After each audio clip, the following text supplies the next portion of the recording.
Welcome back to Jerez. You are joining us live from inside the Monster Energy Yamaha hospitality, and I am joined by none other than our two-time reigning world MotoGP eSport World Champion Trastevere, also known as Lorenzo Daretti, for a very good reason, because something rather pivotal in the eSport Championship has just happened.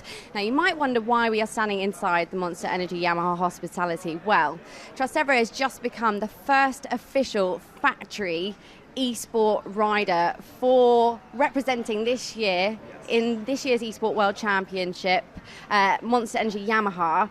I'm imagining right now, Trastevere, dreams really have come true for you.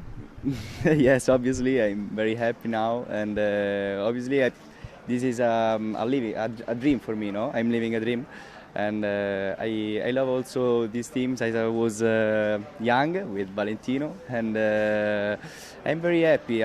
I'm sure that I will grow from the whole point of view, like a person, like a professional eSport rider, and also that I with Yamaha can we grow on this new sector that MotoGP don't know a lot, the real MotoGP. And also I like the black color, no? The Monster, yes, very good. And yes, it's a dream now for me, yeah. This is something that is obviously so new. You are obviously the first official factory eSport rider. Can you tell us some of the things that you'll be doing with Yamaha this year? I hear that you're going to be making some appearances at some rather cool events. Yes, so I hope to do my best this year with Yamaha. Give me a great possibility, but also I try to do my best. Obviously, in the last year was difficult, but this year I hope to do my best. Give me a great push, but I'm very happy. I don't understand But I hear that you will be doing some special events for Yamaha, because they know obviously you are a huge track day. Yes, I will do some event with Yamaha. I will practice in Master Camp with Valentino Rossi. Not all the days, but this is my dream, and I will do today on the Master Camp, but also some events. Yes, maybe in MotoGP I will go some part of the world, I don't know, but I will enjoy this new experience with Yamaha. I'm sure they organize for me a lot of events, and I want to drive the real bike more possible, yes.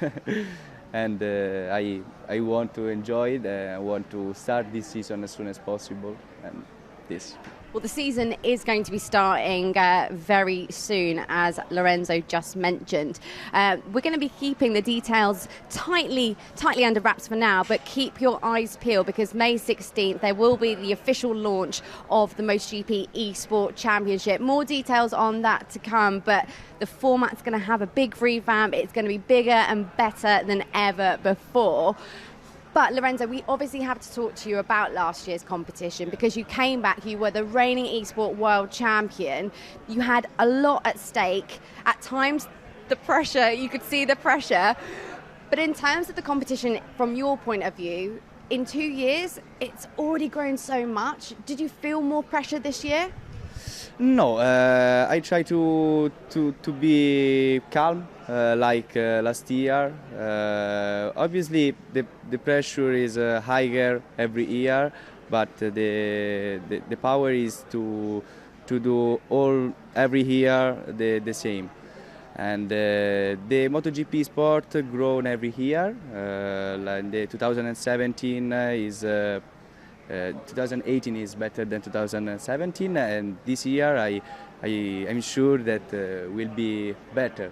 So now also the real team are involved, the virtual rider, so is more realistic. The game also is more realistic, I think, but I'm sure.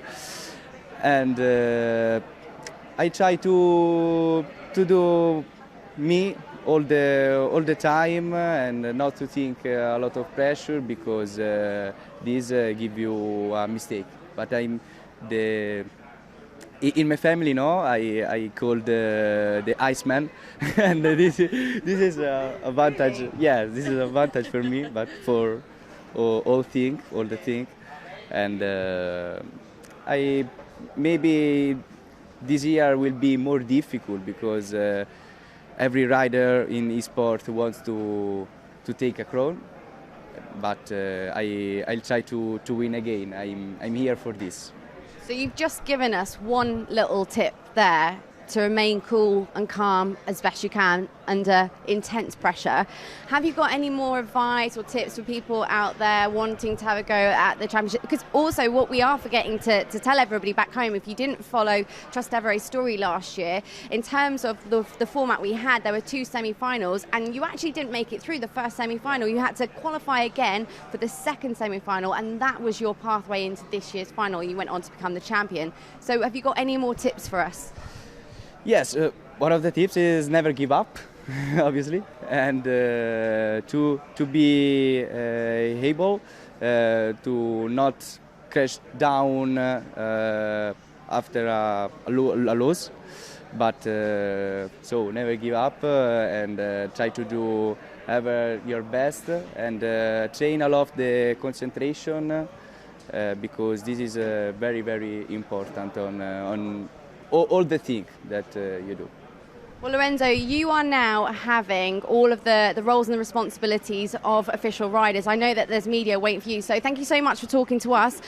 Better luck this year, and we are going to have a word now with, thank you, Lorenzo, you can go and talk to your other interviews, thank you very much, and we're going to have a word with Yamaha Motor Racing's Managing Director, Lynn Jarvis, if he is free to come and join me, because Lynn, this is a big thing. You are the first team to make such a step into the esports world. Can you just explain Yamaha's decision around that? Well, I think, you always have to look ahead. You have to see what's coming and what's new, and, how you can appeal your brand, and in this case our brand being Yamaha, our team, Monster Energy, and all of our sponsors, how we can remain relevant and exciting to the new younger audience. And I think the MotoGP as a sport in general, we've got a fabulous championship going on, lots of interest from passionate fans that are involved and engaged following this sport for years, but what about the next generation as well? And I think that, I've got 2 sons myself, and I see what they are doing, and they're at home very often behind the screen playing this game as well, and we've seen that Dorna put a lot of effort into the championship to grow it over the last 2 years, and chapeau to them for taking the initiative and making that happen. And last year's championship final was bigger and better than the first one. I think that this year's will be the same again, and we wanted to be involved. We wanted to play a real part and sign up a rider that also could help us make the connection between that digital world and the real world of selling motorcycles, which is our main objective. He is a fabulous character. He is obviously fantastic, as we have seen both years at the MotoGP video game, but also he is a real bike enthusiast. He already had his own R6. I'm just asking him, and I think he couldn't quite understand what I was asking, but in terms of what he will be doing for Yamaha this year, can you give us a little bit of insight of what events he'll be at? Yeah, he will, to be honest, we haven't planned out the entire year yet, but one of his first events that he will be going to will be the Master Camp, which is the activity that we've done now. We've done 6 of these special events, and that's where the participants spend a week at Valentino's ranch and at Valentino's training, and they follow the training of all the real academy riders. So he will participate as a guest rider this year, and that's going to be good for him as well, because he'll get to ride motorcycles. He'll get to try and ride dirt track, which I don't think he's done before at the ranch. But that's also about honing your skills, getting the focus, and I think what's made him one of the best in his field is he's able to perform under pressure. And I think that's the same for all these MotoGP riders, and that's the difference of a real champion, is somebody that's constantly able to deliver under pressure. So hopefully doing these fun events can also help him hone his skills to maybe win another championship. Well, we can't wait to see what he's got in his pocket for this year's championship. So thank you so much for joining me, Lynn. And we are going to close things out now. But just before we go, a word on this year's MotoGP video game, because that will be released on June the 6th. As we saw in previous years, it will be available on PlayStation, Xbox, and also PC. And a few weeks later on Nintendo Switch. But it has had a huge revamp this year in regards to multiplayer options. That is the smoothest it's ever been. Updated technology. I'm not even going to try and wing this one, but in terms of the technology side of things, they now are using a neural AI in single player mode, which, to put it in simplistic words, it basically means that you become your own biggest competition. The computer learns from you, so you have essentially the best training partner yet. And also another great new feature on this year's game is that they have historical mode, so you'll be able to go back in MotoGP's history, relive all the fantastic great rivalries, and also play with some of MotoGP's legends. So anyway, that is all from us here in Jerez. Lots to keep your eyes peeled for in terms of MotoGP eSport and where it's headed this year, and we will see you later this weekend.